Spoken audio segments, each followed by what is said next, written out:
teman-teman, bagaimana kabar kalian hari ini? Kita bertemu lagi dalam pembelajaran tematik. Misika berharap walaupun pembelajaran tematik ini setiap hari kita laksanakan, Miss berharap sekali kalian masih tetap bersemangat untuk belajar. Nah, teman-teman, hari ini kita akan melanjutkan materi kita dari subtema 4. Kita akan belajar pembelajaran 5 dan 6. Pada video pembelajaran ini, Misika menggabungkan, merangkum pembelajaran 5 dan 6. Semoga dengan video pembelajaran ini kalian semakin memahami materi ini dengan baik ya.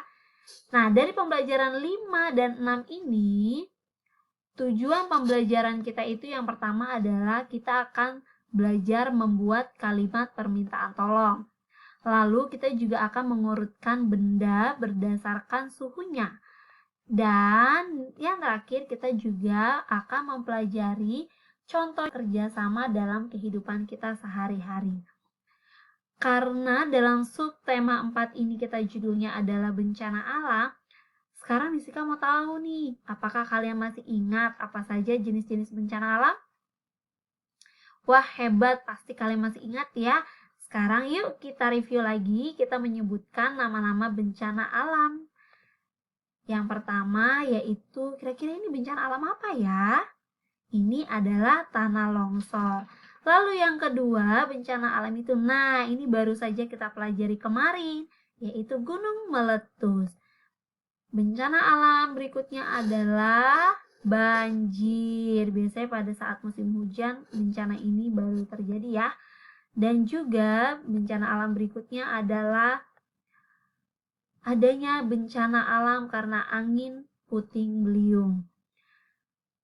Nah, hari ini dalam buku tematik kita yang akan kita pelajari pertama itu dari halaman 94. Jadi di halaman 94 itu ada cerita tentang bencana puting beliung. Kalian bisa buka bukunya halaman 94 atau bisa juga melihat pada layar kalian. Sekarang Misika mau ajak kalian untuk membaca bersama ya. Ikuti Misika ya. Yuk kita baca bersama. 1, 2, 3. Hari ini turun hujan deras. Hujan deras disertai angin puting beliung. Angin puting beliung mengakibatkan kerusakan. Beberapa rumah warga rusak. Atapnya rusak terbawa angin. Banyak pohon yang tumbang. Bapak kepala desa pun mengumpulkan warga. Ia mengajak warga untuk bekerja sama memperbaiki desa. Bapak kepala desa berkata kepada masyarakat, "Bapak dan Ibu sekalian, desa kita mengalami kerusakan akibat angin puting beliung. Mari kita memperbaiki bersama-sama. Bapak-bapak tolong bekerja sama merapikan pohon-pohon yang tumbang. Ibu-ibu tolong sediakan makanan dan minuman untuk warga." Setelah berbagi tugas, warga pun segera bekerja bakti memperbaiki desa. Nah, teman-teman, dari cerita singkat ini, Misika ingin tanyakan kepada kalian, manakah kalimat yang termasuk permintaan tolong dari teks tersebut? Yaitu yang termasuk kalimat permintaan tolongnya adalah ketika Bapak Kepala Desa mengatakan, "Bapak-bapak tolong bekerja sama merapikan pohon-pohon yang tumbang." Dan ada juga satu lagi kalimat permintaan tolong. Kalimat ini juga diucapkan oleh Bapak Kepala Desa, yaitu Bapak Kepala Desa minta tolong kepada ibu-ibu. "Ibu-ibu, tolong sediakan makanan dan minuman untuk warga." Tentu kalian masih ingat bahwa ungkapan permintaan tolong artinya adalah ungkapan atau kalimat untuk meminta bantuan kepada orang lain. Nah, sekarang di sini ada foto keluarga Nina. Mereka sedang bekerja bakti membersihkan taman di sekitar rumah mereka. Mereka bekerja bakti bersama warga. Nah, ayah meminta tolong kepada Nina dan Adi untuk membuang sampah. Menurut kalian nih, bagaimana ya kira-kira contoh kalimat permintaan tolongnya? Disikat, berikan contohnya sebagai berikut. Ini kalimatnya diucapkan oleh ayah ya, karena ayah yang minta tolong. Nina, Adi, tolong buang sampah yang berserakan ini, ucap ayah. Nah, ayah meminta bantuan kepada Nina dan Adi dengan mengucapkan kata tolong, berarti ayah meminta bantuannya itu dengan santun. Lalu contoh yang kedua, ini adalah ibu meminta tolong kepada Nina untuk memberikan kue kepada warga. Kira-kira bagaimana ya contoh kalimat permintaan tolongnya? Kalimat permintaan tolongnya bisa kita buat contohnya seperti ini. Nina, tolong bantu ibu memberikan kue ini kepada warga. Ibu juga tidak lupa mengucapkan kata tolong ketika meminta bantuan Nina. Ini adalah contoh kalimat permintaan tolong.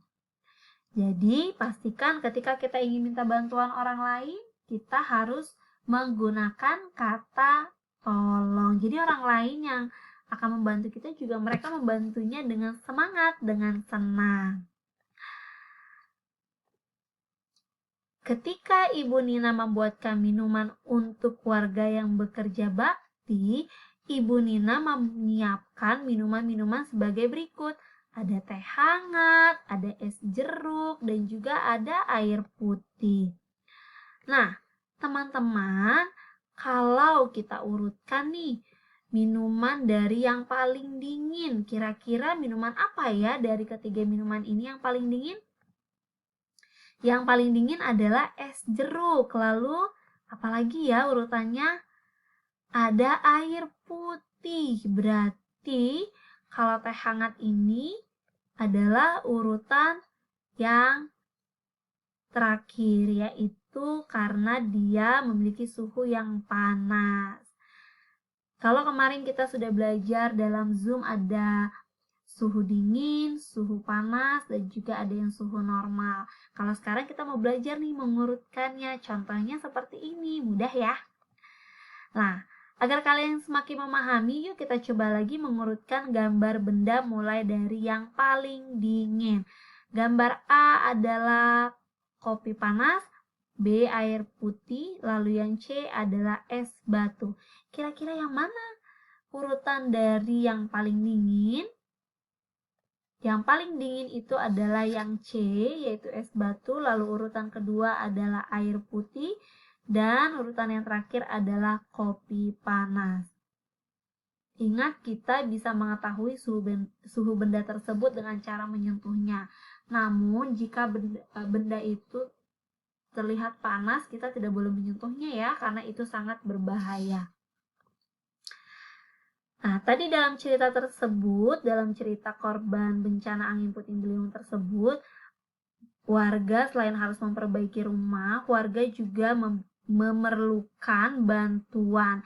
Biasanya ketika ada bencana seperti itu, bantuan yang bisa diberikan itu adalah sebagai berikut nih teman-teman, yaitu memberikan sumbangan berupa makanan dan pakaian, lalu menyumbangkan tenaga untuk memperbaiki rumah mereka bekerja bakti, lalu juga merawat korban bencana alam yang terluka, dan mereka juga membutuhkan sumbangan untuk korban bencana alam. Sumbangannya itu bisa berbagai bentuk ya, selain makanan dan pakaian, mungkin juga bisa minuman dan lain-lainnya.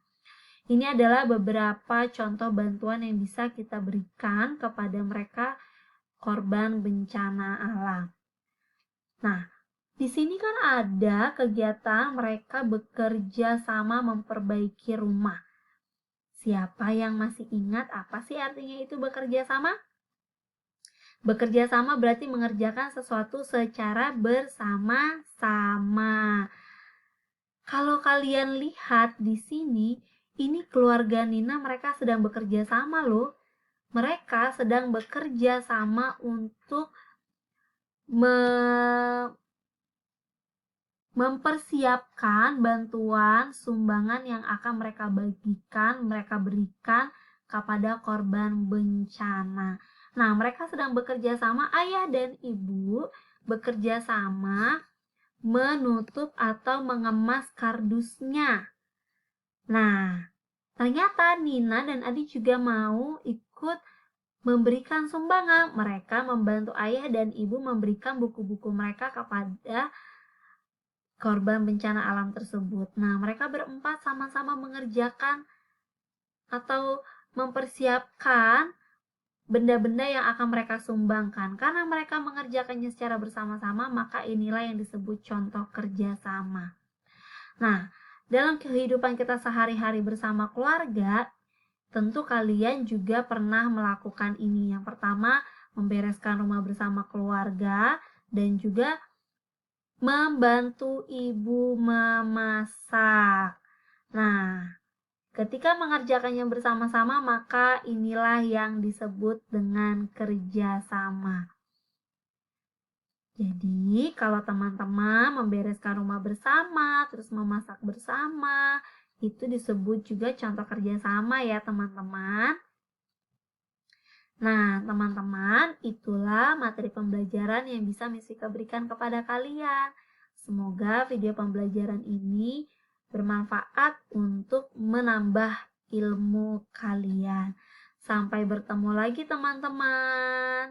Bye.